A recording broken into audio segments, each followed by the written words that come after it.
नमस्कार मित्रांनो, स्वागत आहे आपल्या स्टोरी टेलर या चॅनलमध्ये। आजची कथा आहे सुधीर नावाच्या एका माणसाची। चला तर मग कथेला सुरुवात करूया। कथेचं नाव आहे अज्ञात खिडकीचे रहस्य। सुधीर गावाकडील एका जुन्या वाड्यात राहत होता। वाडा मोठा आणि प्रशस्त होता, पण तिथल्या एका खोलीची खिडकी कधीच उघडत नव्हती। गावकऱ्यांच्या मते त्या खिडकीतून एकदा कोणीतरी खाली पडून मरण पावले होते आणि तेव्हापासून तिथे अघटित गोष्टी घडू लागल्या होत्या। एके दिवशी सुधीरने त्या खिडकीचं रहस्य शोधायचे ठरवले।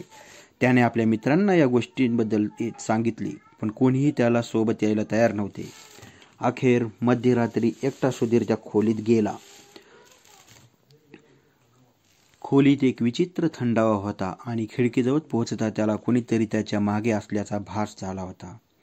त्याने धीर एकवटून खिडकी उघडली। खिडकी उघडताच जोराचा वारा आत शिरला आणि त्याचबरोबर एक विचित्र साद ऐकू आली, "मला सोडव." सुधीर घाबरला, पण त्याने मागे न फिरता विचारले, "तू कोण आहेस?" त्या सादेला उत्तर आले, "मी इथून पडलेली आत्मा आहे. मला शांतता हवी आहे. माझ्या हाडे त्या खिडकीखालच्या झाडाखाली आहेत. ती पुरून टाक, मग मी कायमची निघून जाईल." सुधीरने धीर धरून गावातील काही लोकांना याबद्दल सांगितले। सर्वांनी मिळून त्या झाडाखाली खणले आणि खरोखरच काही झाडे सापडली। त्यांना नीट पुरले गेले। त्या रात्रीनंतर त्या वाड्यात कधीच अघटित गोष्टी घडल्या नाहीत आणि खिडकी देखील कायम उघडली। यातून आपल्याला शिक्षा एकच भेटते की भीतीला सामोरे गेल्याशिवाय खरे रहस्य उलगडत नाही।